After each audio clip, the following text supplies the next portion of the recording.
सबसे पहले बोलिए खाटू श्याम महाराज की जय। आज बात करते हैं कि खाटू श्याम महाराज का नाम खाटू श्याम कैसे पड़ा, कब पड़ा। क्योंकि राजस्थान में खाटू श्याम बाबा का मंदिर है, सीकर जिले में है और वह मंदिर बहुत प्रसिद्ध है। खाटू श्याम बाबा के हजारों लाखों करोड़ों नहीं, पूरे विश्व में उनके चाहने वाले हैं, भक्त हैं। तब फिर आपको जानकारी होगी ही कि खाटू श्याम बाबा की कहानी जो है ना, वह महाभारत काल से संबंधित है। बर्बरीक महाभारत में एक बहुत बड़े योद्धा हुआ करते थे। तब एक घटना घटती है जब बर्बरीक ने अपना सिर काटकर भगवान श्री कृष्ण को समर्पित कर दिया था। भगवान श्री कृष्ण ने उनका नाम तब श्याम रखा था। तब फिर इसको विस्तार से जान लेते हैं कि यह सब कैसे हुआ और खाटू श्याम बाबा का नाम कब हुआ, क्योंकि उनका नाम पहले बर्बरीक हुआ करता था। राजस्थान के सीकर जिले में श्री खाटू श्याम जी का प्रसिद्ध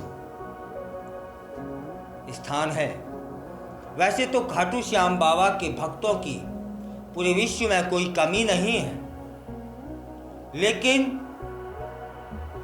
कुछ खास समुदाय जैसे मारवाड़ी, वैश्य और व्यापारी वर्ग की संख्या जो वहाँ पर ज़्यादा देखी जाती है। लेकिन पूरे विश्व में हर एक समुदाय में, हर एक जाति में खाटू श्याम महाराज के भक्त आपको मिलेंगे ही मिलेंगे।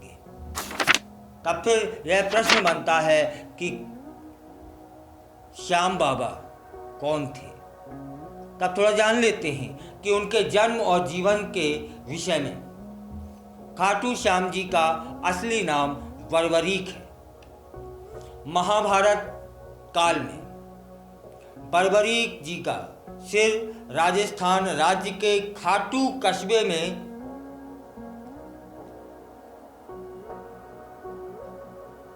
था, वहीं पर समाधि दे दी गई थी।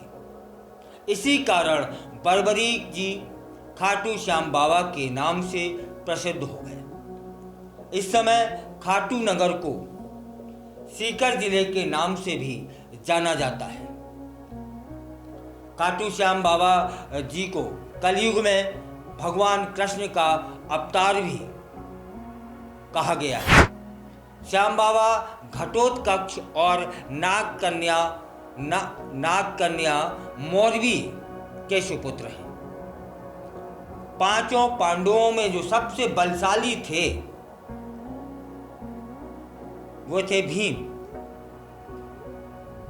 अर्थात भीम और उनकी पत्नी हिडिंबा बर्बरीक के दादा दादी हुआ करते थे। कहा तो यह भी जाता है कि जन्म के समय बर्बरीक महाराज के बाल शेर की तरह हुआ करते थे, इसलिए उनका नाम बर्बरीक रख दिया गया था। बर्बरीक जी का नाम श्याम बाबा कैसे पड़ा, यह जान लेते हैं। बर्बरीक जी बचपन में साहसी हुआ करते थे और मेधावी बालक भी थे। बर्बरीक जी ने भगवान श्री कृष्ण और अपनी माता मौरवी से युद्ध कला सीखी थी, कौशल सीखा था और इन सभी में उन्होंने दक्षता हासिल की थी। बर्बरीक जी ने भगवान शिव की बहुत कठोर तपस्या की है। तब उन्होंने आशीर्वाद दिया। आशीर्वाद में भगवान शिव ने बर्बरीक जी को 3 चमत्कारी वर्ण दिए थे। इसी कारण बर्बरीक जी को 3 बाणधारी के नाम से भी जाना जाता है। भगवान अग्निदेव ने बर्बरीक जी को एक दिव्य धनुष दिया था, जिससे वह तीनों लोकों पर विजय प्राप्त करने की क्षमता रखते थे।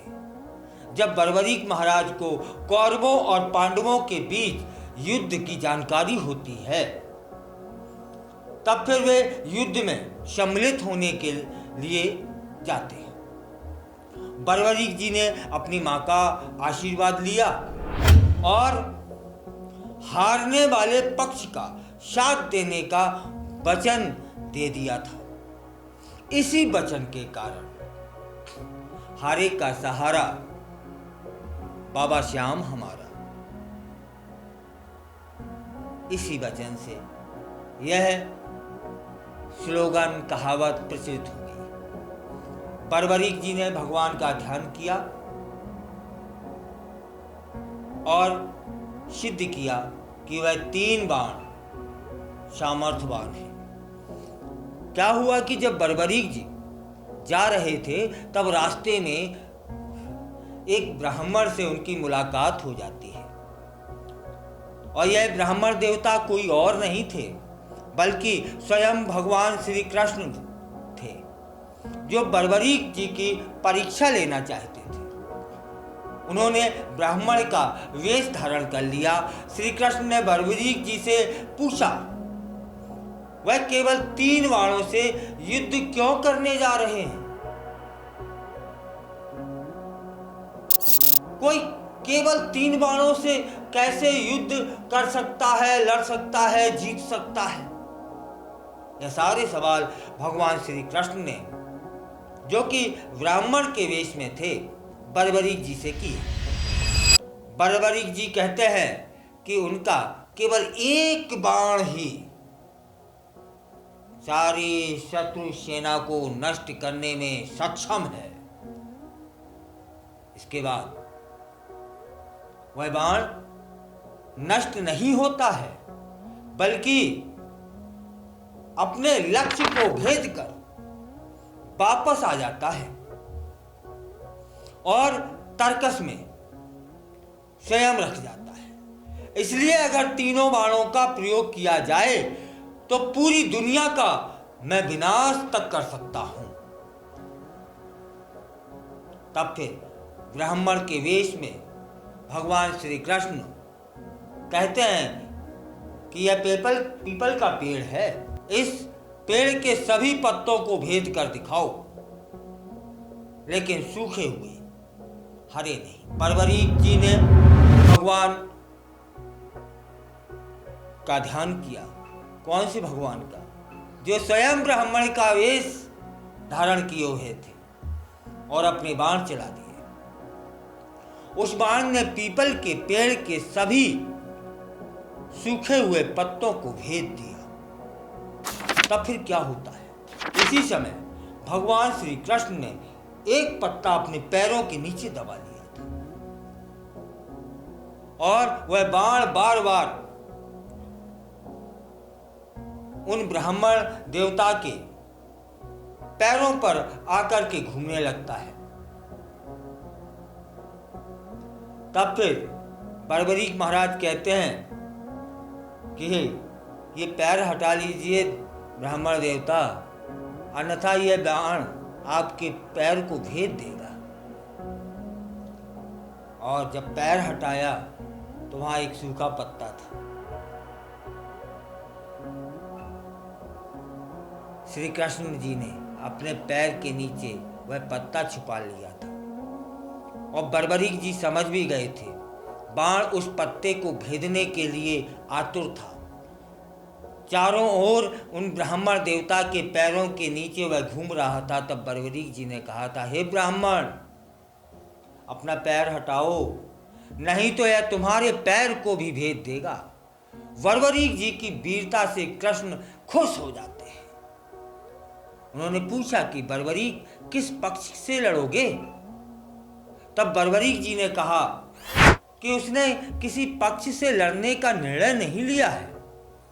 वे तो बस अपने वचन के अनुसार हारने वाले पक्ष की तरफ से लड़ेंगे। यह सुनकर कृष्ण जी विचार मग्न हो जाते हैं, क्योंकि कौरव बर्बरीक के वचन से अवगत थे। कौरवों ने योजना बनाई थी कि वे युद्ध से पहले दिन छोटी सेना के साथ लड़ेंगे। इससे कौरव युद्ध हार जाएंगे, जिसके कारण बर्बरीक फिर कौरवों की ओर से लड़ेंगे। यदि बर्बरीक कौरवों की ओर से लड़ते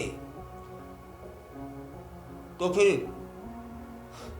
पांडवों का हारना तय हो जाता है।